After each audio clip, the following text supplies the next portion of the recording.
just in the car and we're heading up to Santa Combadão, which is a town a little further on from where we live here in central Portugal. Primarily we're going up there because it is lunchtime and we fancy a coffee, and we're going to go to a little cafe there that we normally go to and grab some lunch. But if you watched Friday's vlog, you will know there was a horrible forest fire very close to where we live here, and we've heard that the Santa Combadão area was one of the main areas affected by the fire.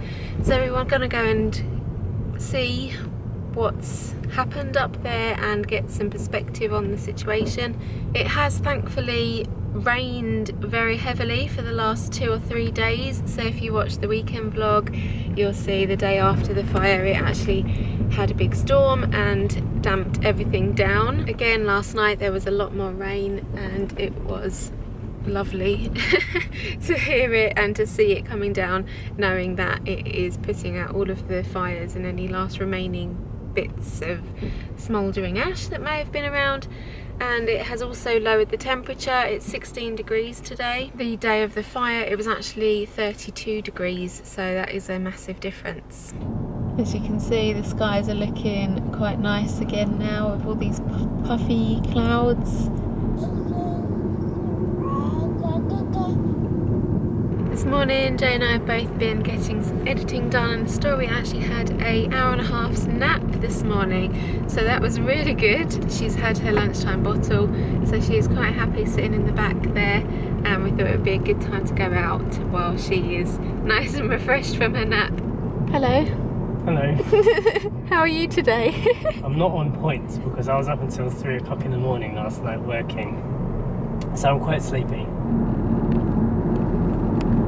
This drive up to Santa Combo is actually a little distressing. It is so close to home and we are still driving past piles of smoke and smoky ash, even with 3 days of rain. We've seen a burnt out car by the side of the road, truck that had been melted to the road, massive patches of the forest that are just black now. Metal signs are melted and the power lines are down. Going past some of the houses that are up here, they all still look intact and almost like there wasn't a fire, but I just can't imagine how terrifying that would have been to be in one of these houses where the fire is completely around you. Awful.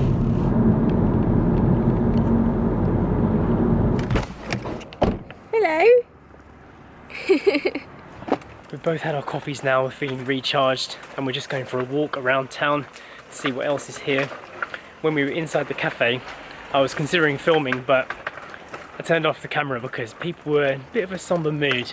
You can tell that the people in this area have been affected by the fires probably a lot more than we have down in Mortágua side, because you can see the devastation.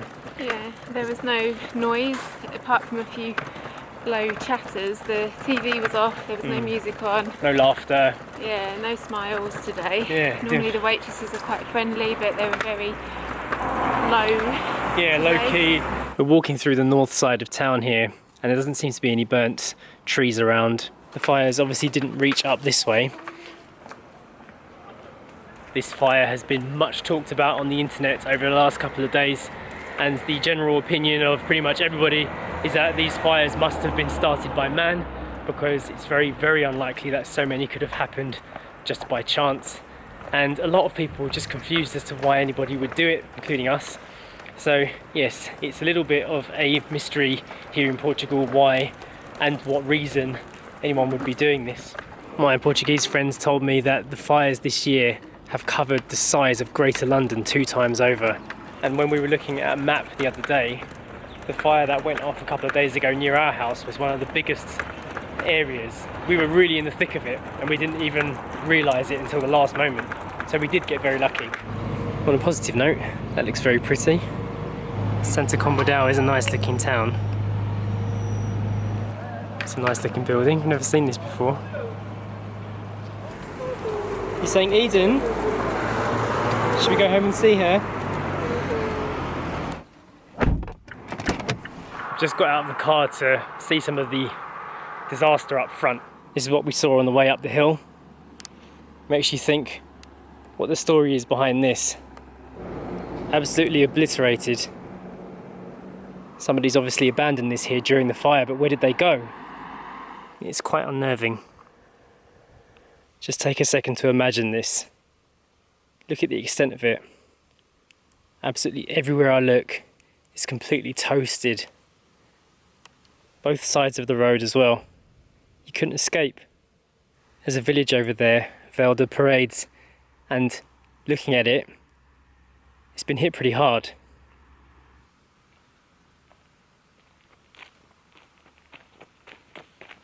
It's difficult to think about it, but if I was standing right here in this spot just 2 nights ago, I would be dead.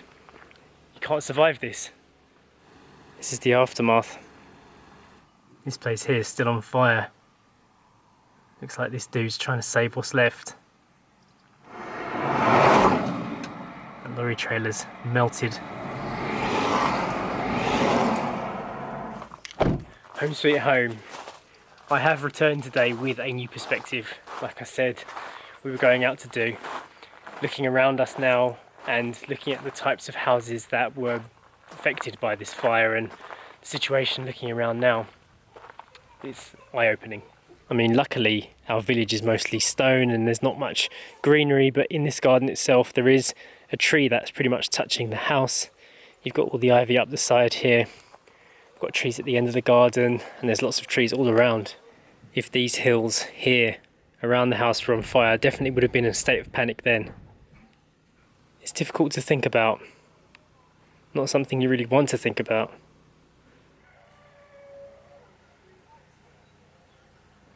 Sacha and I have actually been through 2 disastrous situations now. When we were in Thailand, we lived through quite a bad earthquake, didn't we? It's the first time we've ever experienced an earthquake in our life. Yep. Had no clue what to do whatsoever.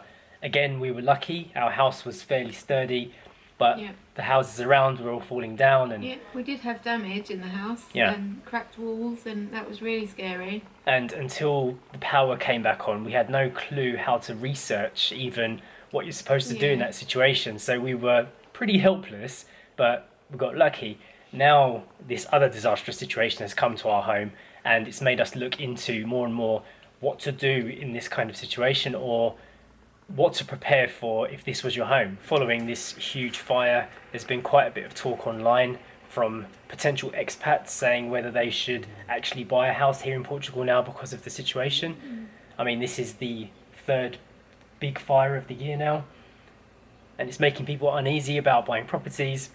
And because those questions have come up, a lot of people have been giving their answers to how to get around the situation. You know, you don't need to not move here just because these things happen, but you can be smart about where you choose to put your home. Yeah, you just have to be aware that a fire may happen in central Portugal, but if you live in London, a fire can happen just as easily. Like, you're no safer, but you just have to be aware of your surroundings and what to do about it if it does happen. I think that's the answer, rather than just saying I'm not moving here anymore. Yeah, disastrous things can happen everywhere. You might not get a forest fire in a city, but you could have other kinds of fires. You could have other kinds of robberies and crimes. Floods, yes. Lots of parts of the UK flood very regularly, and people lose their houses through floods. So. And when we were living in Bangkok, actually, there's another one. The whole city flooded, and we had to drive through like half a metre of water just to get back to our apartment. So disasters can happen everywhere, and you should still make your decisions wisely based on what can be around you. A few points that I've taken away from this, if we were to buy a house in central Portugal, would be to just look at the area surrounding the house. A house that's got dense forest around it wouldn't be such a good idea. If there's lots of trees overhanging on your house, cut them back. Yeah, take note of where your wood pile is in comparison to your house, and don't leave lots of things outside that like can burn. Making fire hazards. Yeah. Keep your property maintained is a big one, because if you're not going to be here, then there's no way to keep it under control. They said try not to buy a house at the base of a hill with trees on it, because the wind can send the fire up the hill, which makes the fire bigger and surround you. There's lots of tips out there for how to get around this situation, and it shouldn't affect whether you decide to move here or not, in our opinion anyway. One thing that I am definitely taking away from the events over the last few days is that your bubble is always possibly gonna burst, and that is something to keep in mind. And it's very, very easy to think, and everyone is doing it, that it's always going to be okay. You're always going to be okay until the day that you're not. And the point is that you need to know what to do on that day. And I think that's something I'm going to keep in my mind a lot more, because after the earthquake that we were in, I now have a new level of awareness that in Thailand you might be in an earthquake. So it's just worth keeping these things in mind, that sometimes things aren't going to be okay. And now it's not a nice thing to live in a constant sense of fear or panic that something bad might happen, but bad things do happen. I think it's a big problem in the Western world. We all think that we're too safe and it's not going to happen to us, but as we are now well aware, it can happen to anybody at any time. Yeah. So just prepare yourself mentally for that. Yeah. I completely agree with that. And when things do happen, stay vigilant and don't panic and just keep yourself safe and your family, and do whatever you can to get out of the situation. If you're wondering where Story is, she's actually still sleeping in the car. She fell asleep on the journey back to the house and we've left her in there. The doors are open, but she is fast asleep still in her car seat, which is why we are sitting outside just keeping an eye on her from up here. With all that talk, Story has actually just woken up. Hello. Hi. Did you have a nice sleep? Yeah?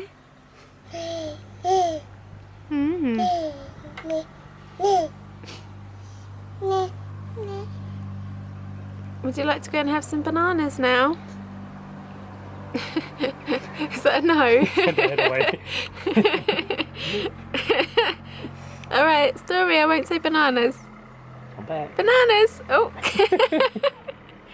Story! It's me. Boop! Yo! Oh! Now that this little bean is awake, we are going to go in and feed her. Yeah, and some food, don't you? And on a more positive note, did you know we are doing a prize raffle giveaway? You can win a stay for 7 nights at a villa in Portugal. Actually, your choice of 2 villas. So check out the links to see how you can be in with a chance to win. Currently there's only 125 people competing, so the odds are pretty good of you winning right now. Yeah, and it is a pretty damn good prize. Links up here to find out how to become an 8 miler and win. And we'll see you next time. Bye. Yay! Oh, look at that wave. You are just so good at that now, aren't you?